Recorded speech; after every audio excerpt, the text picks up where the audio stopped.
In this video, we begin by emphasizing on a very important concept, namely that correlation does not imply causation. What does that simply mean? If two variables are related together or associated, association does not mean that one causes the other. If, for example, the miles per gallon of a car is associated with the weight of the car, it does not always mean that once the weight of the car changes, the miles per gallon would automatically change. This is simply what we are saying.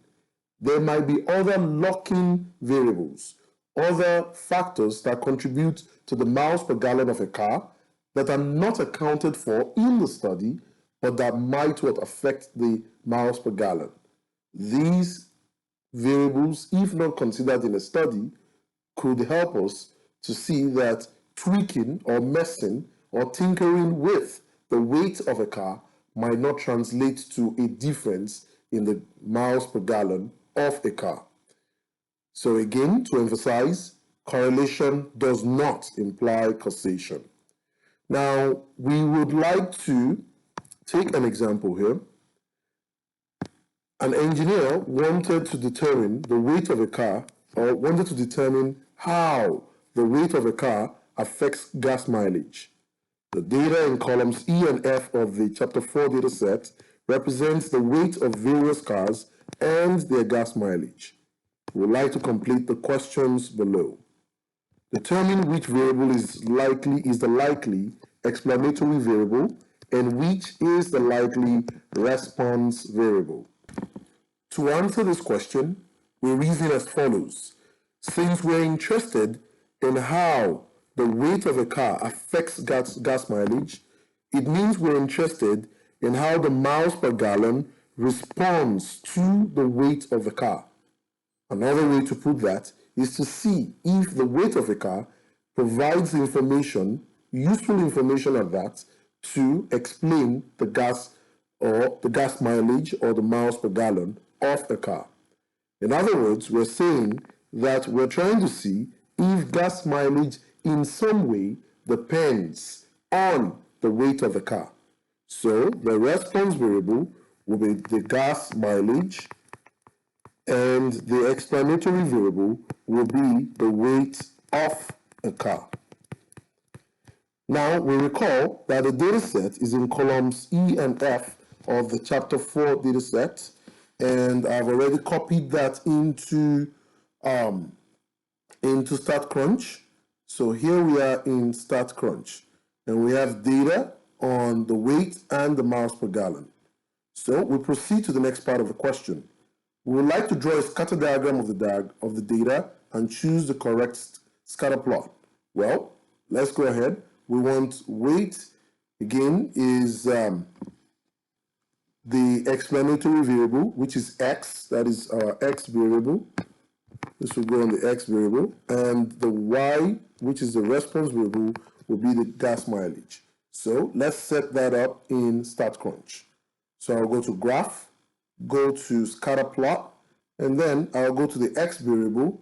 That will be the weight in pounds, and my y variable, that will be the miles per gallon. And then I can compute. So let's compute that, and here we go. Looking at the scatter plot, I can see an approximate linear relationship with one point seeming to fall off course. Well, coming back to the options I have here, I can see that the one that looks closest to it is option D. Next, we would like to compute the linear correlation coefficient between these two variables. So I'll go to StatCrunch. I'm going to close this and go to Computing Basic Statistics, Summary Stats, and I'd like to compute summary stats in the name of correlation. And that will be between weight, and I will hold down the control key and click on miles per gallon to select both of them and compute. And that will be negative 0.9458. So let's take that back. So my linear correlation coefficient is negative 0.985, that would be negative 0.9458. This is, remember, reasonably close to negative 1. Negative 0.9458 is somewhere here. If this is 0 and this is positive 1. So this might be an indicator that we have a strong one. So let's formally comment on the type of relation that appears to exist between the weight of the car and its miles per gallon based on the scatter diagram and the linear correlation coefficient. To complete the template for the comment, I would argue that because the correlation coefficient is negative, in this case, as we just obtained it, and we need to next consider the absolute value of this negative value. So absolute value of R is absolute value of negative 0.9458, which is the positive version of that number. And I would like to consider the critical value. In this case, how many data points do I have? I can go back to StatCrunch and I will observe that the number of data values I have is 1 to 11. So there are 11 pairs of values. So going back, to get my critical value, the one that corresponds to n equals 11, that will be 0.602. So in this case, the critical value is 0.602. So we observe that the absolute value of the correlation coefficient, which is 0.9458, is greater. This is greater than the critical value for this data set, which is 0.602. We can say that we have a strong negative linear correlation. So a negative linear correlation exists between the weight of the car and its miles per gallon. With this question completed, we now proceed to another important property of the correlation coefficient, namely that it is a statistic that can be affected by the presence of extreme values. In other words, it is not robust against the influence of outliers. So let's see an example that guides us into that concept. Using the data in columns H and F and I of the chapter 4 data sets, we would like to complete the questions below. We would like to construct a scatter plot for the data and to check what, if any, relationship appears to exist between the two variables, and then follow up with a computation of the linear correlation coefficient. Let's see.